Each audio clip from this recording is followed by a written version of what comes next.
Welcome back everybody, welcome back di Bitcoin Update. So guys, kita mau kasih sedikit update perkembangan market. Walaupun Bitcoinnya masih belum kemana-mana ya. Kita masih konsolidasi, masih back and forth, masih di sini-sini aja.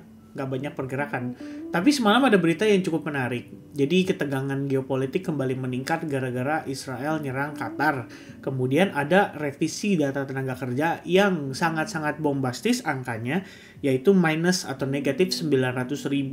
Berarti bisa dibilang pada eranya Joe Biden, ini bener-bener kacau ya, chaos gitu.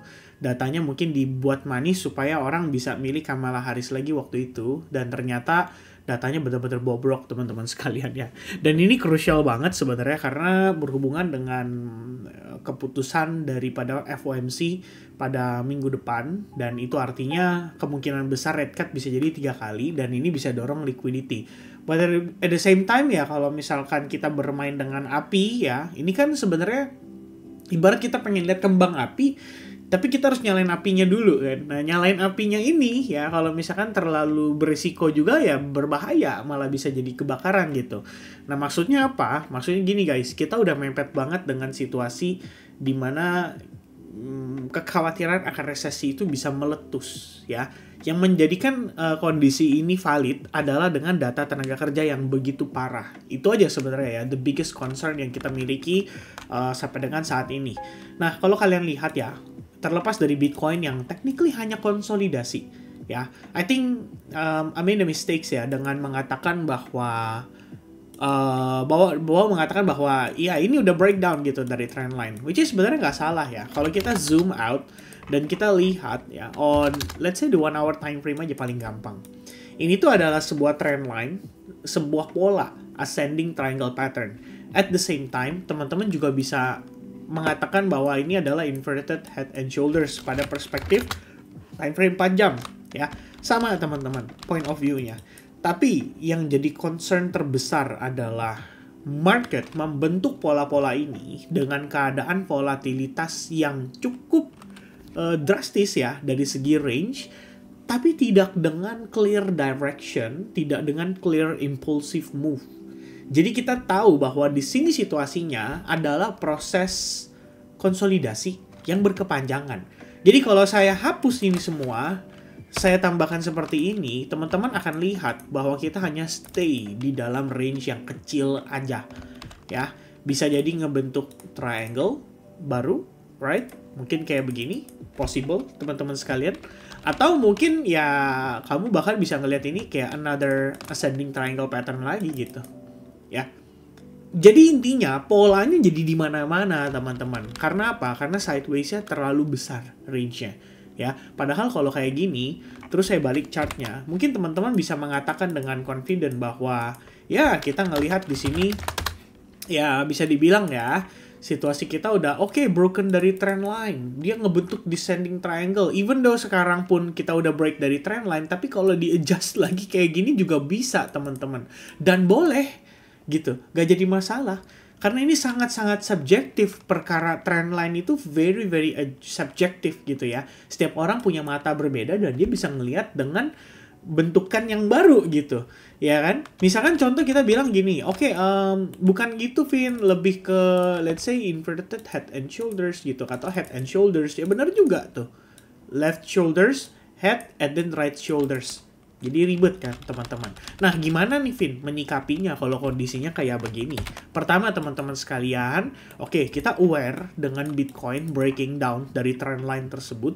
Tapi kita juga harus tahu triggernya apa nih ya. Apa nih kira-kira yang menyebabkan market itu mengalami koreksi, dan apakah koreksi ini dalam tanda kutip lengket gitu ya. Kalau saya dulu pakai bahasanya si Ko Sylvester, dia bilang lengket nggak ya. Maksudnya lengket tuh adalah bisa berkepanjangan gitu loh. Kita bisa extend apa yang terjadi saat ini hingga pergerakan minggu depan, bahkan 2 minggu ke depan. Kira-kira seperti itu. Nah, yang menarik guys, kalau kita lihat Nasdaq, justru dia malah menciptakan new all time high dong. Ya, atau belum sih, tapi at least kita bisa lihat dia nggak terpengaruh banget ya oke lah, mungkin katakanlah semalam sama-sama kena dampak ya. Pada saat New York Open, pada saat berita serangan masuk, kita tuh sama-sama kena dampak. Tapi what happened next? Menjelang closing sesi New York, Nasdaq bergerak bullish. Ya, kita bisa lihat itu kondisinya sangat menarik. Kenapa? Karena dia breakout bahkan dari si support and resistance-nya. Kalau kita tadi gambarin ngebentuk ascending triangle di Bitcoin, well technically Nasdaq-nya breakout. Bagaimana dengan SPX atau S&P 500 teman-teman sekalian? Sama, pergerakannya sama. Hanya pada saat New York Open aja, kita juga mengalami yang namanya proses manipulasi. Nge-sweep liquidity dari internal low-nya, and then bergerak menjelang penutupan New York, itu bullish selama 6 jam berturut-turut. Ya, hingga gain sekitar 0,65%. Jadi almost all stock market ya, itu benar-benar dalam keadaan bullish. Kenapa? Ya, ini menarik gitu kan. Kalau kita lihat, masalahnya dengan data ini, bayangin signal ekonomi itu sudah sangat-sangat buruk ya, dalam tanda kutip, berarti ya sejak Maret 2025 dan tahun sebelumnya ya nunjukin kalau memang ekonomi itu butuh yang namanya stimulus lebih lanjut. Ya oke lah, kita mengerti. Itulah kenapa alasannya September The Fed melakukan rate cut ya. Tepatnya September 2024 dia rate cut tuh. September, Oktober, November. Habis itu kan pemilu ya kan, ditahan dulu sama The Fed. Tapi memang pada saat itu ekonominya udah kerasa memang dampaknya gitu. Jadi revisian ini kan kita nggak tahu pasti ya di bulan-bulan berapa aja yang direvisi secara signifikan gitu. Mungkin ada cara untuk mengetahui datanya. Saya belum tahu ya, mungkin bisa lihat revisions to non-farm payrolls data tuh ya kan, kita bisa cek di sini. Nah, ini kan dikeluarin sama BLS langsung, jadi memang lembaga yang melakukan survei atas data tersebut ya kan. Tapi dia tidak merilis secara detail per bulan-bulan berapa aja. Kita ngelihat ya dari segi data direvisi secara signifikan. Oke, cuman yang pasti kalau dikonklusikan atau di overall kan 911.000 ya, itu bisa dibilang angka yang luar biasa masif. Bahkan kalau saya lihat dari investingnya sendiri, waktu saya buka datanya, ini revisian terbesar guys, so far. Ya, at least kalau kita tarik data ini, nggak tahu ya kan dari yang available datanya dari 2014. Ya berarti dalam 11 tahun terakhir ini yang paling besar gitu loh, 911.000 negatif, the biggest one ever. Ya.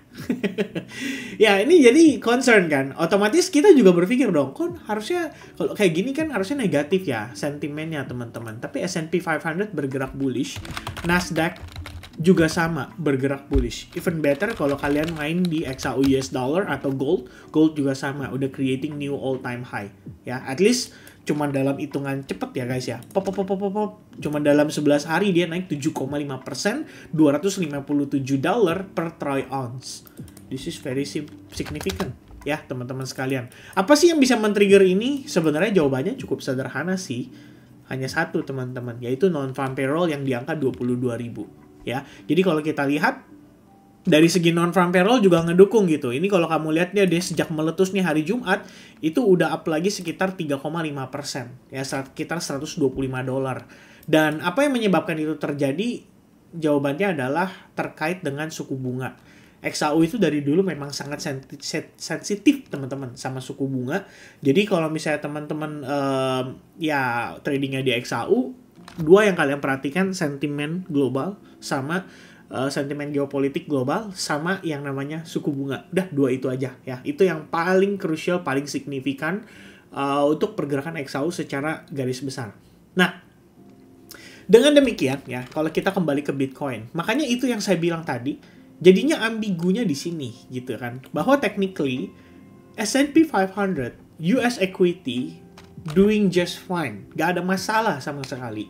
Dan berdasarkan data yang sudah kita punya, berdasarkan pergerakan yang sudah terjadi lampau teman-teman sekalian. Every time Bitcoin before making an impulsive move ya, sebelum dia ada pergerakan yang impulsif banget, itu memang selalu diiringi dengan kondisi yang kayak begini. Jadi ke squeeze, and then bam, tahu-tahu meletus. Itu prosesnya bakal cepet ya, nggak lama teman-teman sekalian. dan selalu diiringi dengan news yang sangat signifikan. Jadi kalau teman-teman tahu yang menjadi katalis dari bulan Juli itu adalah Big Beautiful Bill. Ya, saya ada posting di Instagram juga ya, kok di Instagram ya. Tapi saya ada posting itu di apa ini namanya teman-teman sekalian, di X ya. Tuh, pada bulan Juli. Tepatnya pada tanggal 3 Juli, Big Beautiful Bill di-approve ya oleh anggota House-nya atau kita bilang DPR ya. Jadi teman-teman, dar ya. Itu yang mendorong market buat bullish. Tapi nggak cuman itu. Sebenarnya pada saat itu juga kalau kalian ingat tuh ada berita yang namanya Genius Act ya. Genius Act itu apa teman-teman? Ya, stablecoin. Ya, ini berita atau bukan berita sih, mungkin lebih tepatnya regulasi untuk stablecoin. Tuh ya. Genius Act, the Guiding and Establishing National Innovation for US Stablecoin Act. There we go. Ya, ini juga sama. Good news pada saat itu di bulan Juli. Itu triggernya. Nah, bulan Juni kenapa marketnya turun? Kenapa marketnya slowing down? Kenapa marketnya koreksi? Saat itu ketegangan geopolitik. Ya, lagi-lagi perkara perang, teman-teman sekalian. Tapi kalau waktu itu lebih hot. Sebab apa? Israel lawan Iran. Iran itu bisa ngerespon serangan, teman-teman sekalian.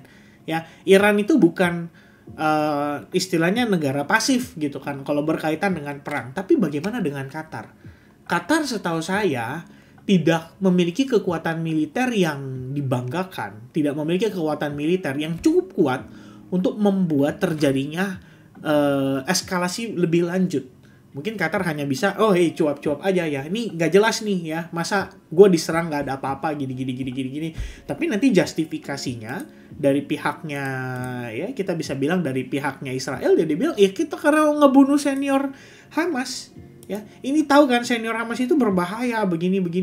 Ya, paling itu justifikasinya, teman-teman. Semalam beritanya White House itu kelihatannya fine-fine aja, tapi akhirnya kita dapat kabar kalau Trump administration menunjukkan tidak setuju dengan serangannya.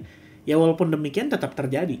Ya, kalau nggak setuju, ya saya sih cukup yakin ya, yang namanya kayak, walaupun kita bilang ini surprise attack atau serangan dadakan, ya kan, kalau di dalam strategi perang tuh namanya preemptive strike ya, kalau saya nggak salah teman-teman, atau ambush ya, ambush.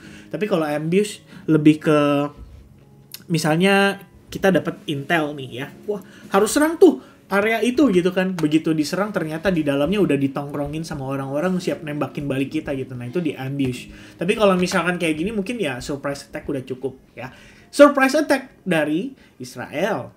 Apakah semengejutkan itu? Ya kan? Saya sih cukup yakin ya, Pentagon pasti dapat info, nggak mungkin enggak, ya kan? The US Army, kemudian juga dari segi intel ya, itu udah pasti dapat info lah, nggak mungkin nggak dapat. Nah, tinggal pertanyaannya adalah, ya ini kan panggungnya mereka ya teman-teman, panggung dramanya mereka. Tinggal pertanyaannya adalah, ini berkepanjangan atau cuma sesaat? Kalau saya sih lihatnya sesaat. Ya, kenapa?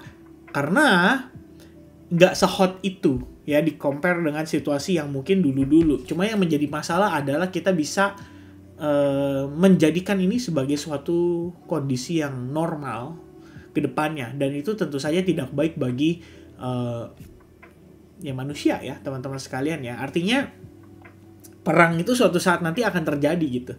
Perang dunia, kita bukan ngomongin perang cuman sekedar tembak-tembakan rudal doang nih, tapi kita ngomongin perang dunia yang bisa berkepanjangan, mungkin suatu saat nanti bisa terjadi. Kenapa? Karena dinormalisasi, teman-teman. Buat apa ada PBB, Perserikatan Bangsa-Bangsa? Mereka udah nggak peduli. Ya, kalaupun mereka peduli cuma dengan statement-statement doang, kecaman apa segala macam, tapi dari segi aturan nggak dihargai, dari segi aturan nggak dipedulikan gitu kan. United Nation jadinya nggak terlalu penting, berarti begitu ya. Tapi itu tanggapan aja teman-teman ya terkait dengan kondisinya. Tapi demikian ya, kalau kita lihat ya, I think what's the worst itu bukan itu, karena kalau kita lihat key point yang lebih di highlight di dalam CNBC sekalipun ya, ini sebuah news media mainstream, ya ini US jobs growth itu direvisi turun by 900.000, tapi somehow stock market itu malah mencetak high baru ya, terutama S&P. Mungkin saya belum tahu sih Dow gimana ya, US 30 teman-teman. US 30 sih nggak new all time high, tapi dekat di all time high juga. Jadi ya technically sama aja gitu. Ya pada dasarnya kalau kita lihat kondisi kayak begini, artinya kesimpulan apa yang bisa kita ambil teman-teman sekalian? Kesimpulannya cukup sederhana. Kelihatannya market memang dibuat sedemikian rupa supaya bisa ya kembali lagi menjadi semacam buying the dip opportunity. Ya, what's the concern? Itu kembali penekanannya lebih kepada FOMC minggu depan. Oke, I think lebih penting lagi ntar malam core PPI. Kalau memang angkanya bisa turun drastis kayak begini ke 0,3%, ini akan cooling down banget.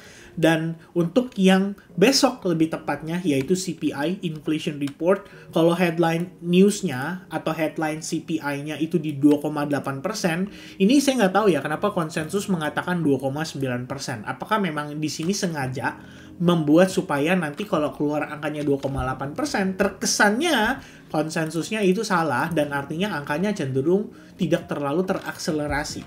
Ya, padahal kalau kita lihat dari ya ini bahkan dari Federal Reserve sendiri ya, walaupun bukan secara keseluruhan tapi kan ini salah satu bagian dari Federal Reserve. Ya dia mengatakan, bukan mengatakan lah, tapi dari segi angka itu keluarnya di angka 2,8% teman-teman sekalian. Aduh, gawat.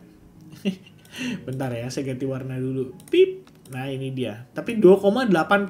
Salah lagi tuh, teman ya. Pip. Nah, ini dia. Tapi 2,84%.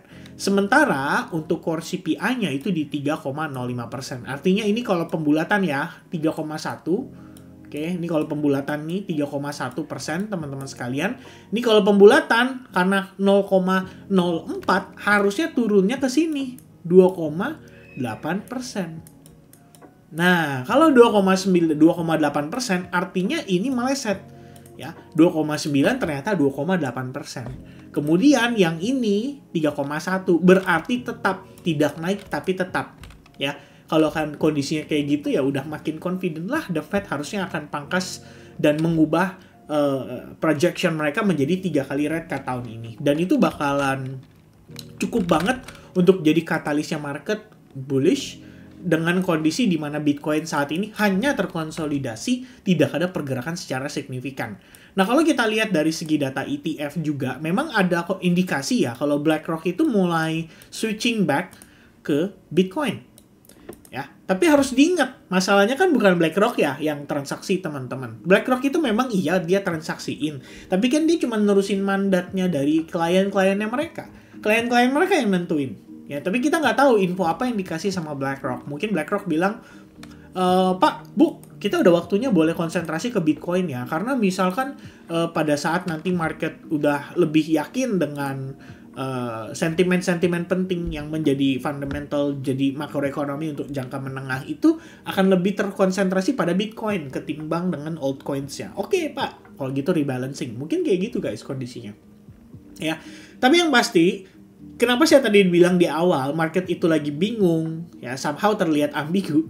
Guys, US 100, US 500, US 30 itu deket all time high, bahkan mungkin S&P tadi mungkin the all time high.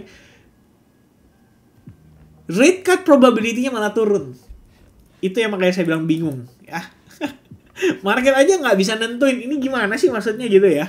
Bayangin guys, a day ago it's 10.6%. Oke, sekarang 8,3%. Oke, itu sehari yang lalu. Kalau kalian ingat beberapa hari yang lalu, itu bahkan udah di belasan persen. Dan turun sekarang 8,3% untuk 50 BPS. Dengan adanya berita revisi.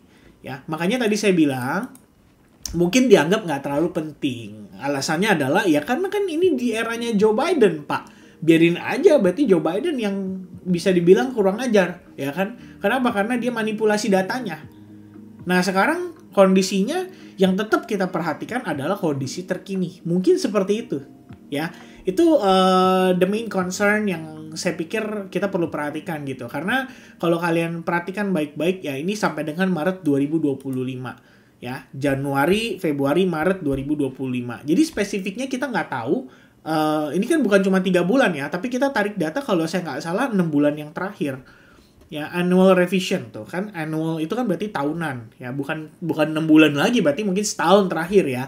Dan itu artinya ya revisian ini mungkin udah nggak terlalu berimpact ya terhadap kondisi saat ini. Karena kita juga memperhatikan bagaimana dari segi data-data yang terupdate. Contoh data-data yang terupdate itu apa aja, Vin? Gitu kan. Ada banyak teman-teman sekalian. Data-data terupdate yang ya kita bisa lihat setiap bulan itu salah satunya adalah PMI.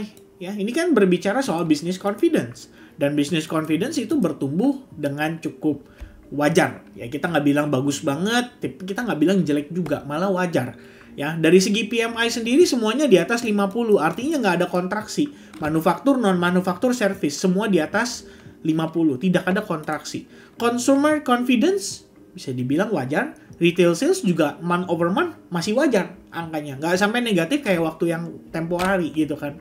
Jadi, kalaupun kita ngelihat saat ini yang menjadi concern, mungkin bukan ke sana, tapi lebih ke sini, dan unemployment rate dan non-farm payroll yang terakhir banget terupdate.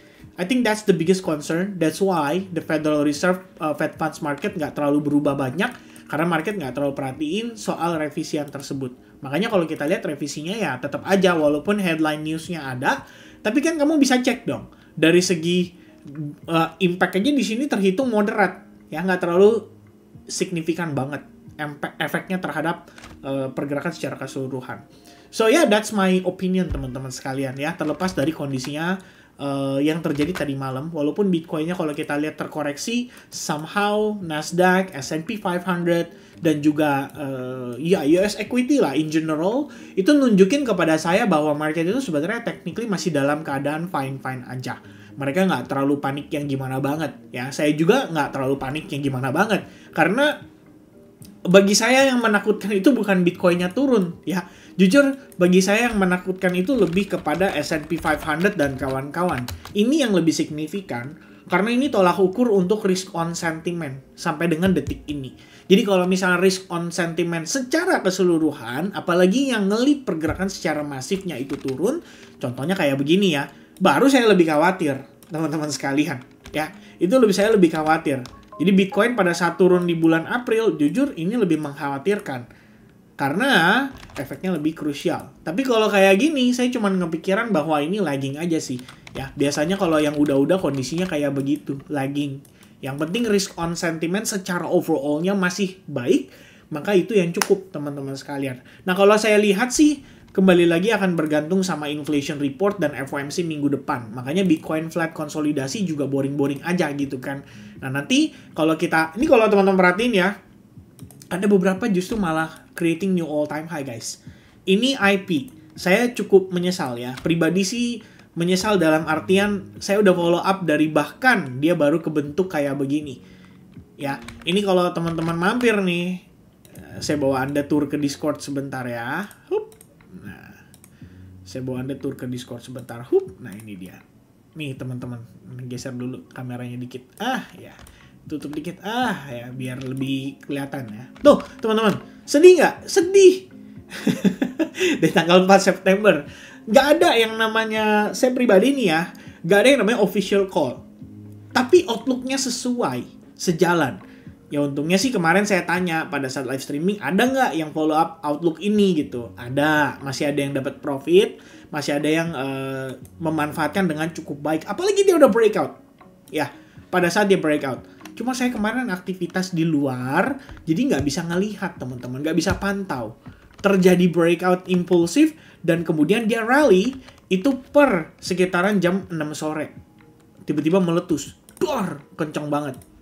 Luar biasa. Ya, nggak cuman ini, tapi kalian bisa lihat Ondo juga sama hari ini. Ada beberapa altcoins yang memiliki performance yang luar biasa, even Arkham sekalipun kemarin. Ya, kalau kita lihat nih Arkham dalam beberapa hari terakhir gitu. Ini by the way nanti harus saya review lagi nih, ya. Apakah masih ideal dari segi data, nanti harus dicek lagi dulu. Dan terakhir yang baru ini saya pump ya tadi subuh. Ini ada ongoing transaksi, teman-teman. Dan hyperliquid obviously. Ya, ini juga sama kalau kita zoom out dia bullish gitu. There's nothing wrong with the market currently. Cuma Bitcoin konsolidasi sideways. Dan kondisi kayak gini itu paling wajar untuk bikin orang itu galau, bingung, bergonta-ganti bias, terutama karena dari segi pattern itu tidak terlalu valid dengan volume yang tidak terlalu signifikan. Ya, tahu dari mana min volume nggak signifikan? Nah, ya lihat aja inflow outflow daripada ETF beberapa hari terakhir. Lesu. Ya, inflow-nya gede, outflow-nya juga gede, tapi bolak-balik doang. Ini aja mereka bingung ya. Bentar merah, bentar hijau, bentar merah, bentar hijau, ibaratnya gitu. Oke, so for now teman-teman sekalian, maybe memang kita masih dalam accumulation zone. Ya, kita mungkin masih perlu ngelihat ada katalis-katalis yang menjadi faktor pendorong paling signifikan. Dan buat saya pribadi sih mungkin saya menilainya seperti itu. Kalau teman-teman mungkin punya argumentasi yang lain, ya feel free untuk sharing di YouTube komen ya dari video-video ini yang saya sudah posting. Saya juga suka bacain kok komen-komen dari kalian. Jadi ya tentu saja semoga informasi yang saya deliver di dalam video ini bermanfaat dan bisa menolong teman-teman ya. Bukan menolong dalam artian mengambil keputusan secara gamblang, tapi bisa jadi referensi analisis kalian supaya kalian juga lebih yakin atau lebih tahu dengan kondisi market terkini. Oke, so God bless everybody. Thank you very much for watching and see you guys again in the next update and next live streaming. Bye bye guys.